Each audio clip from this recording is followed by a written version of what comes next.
povolujeme maslo a tu sa nám samozrejme varí voda na tie knedlíky alebo na tie tvarohové gule. Tu už vidíte, že pomaličky, ale iste začíname mať nejakú konzistenciu. Nebojte sa, verte procesu, bude to vyzerať krásne. Potom prejdeme na podložku a začneme cesto rozdeľovať na takých 10 kusov. Ty jsi Bezky mluvila o tom, že jsi šťastně zamilovaná. Má tvůj partner rád přesně tyhle jídla, nebo je to spíš takový ten typ, co má radši maso?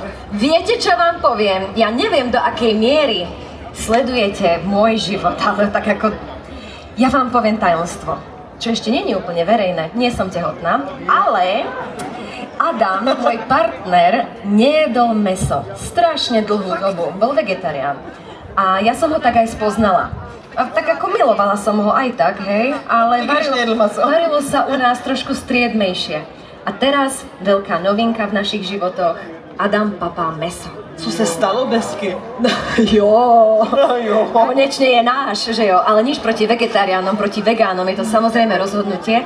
On to nepapal kvôli etickým dôvodom. Nie, že by sa práve tieto dôvody zmenili, ale potrebuje trošku viacej výživy. Veľa cvičí a chceme, aby vydržal. Aby byl zdravý. Aby žil dlhšie. A řeší to třeba tak, že si když už teda kupuje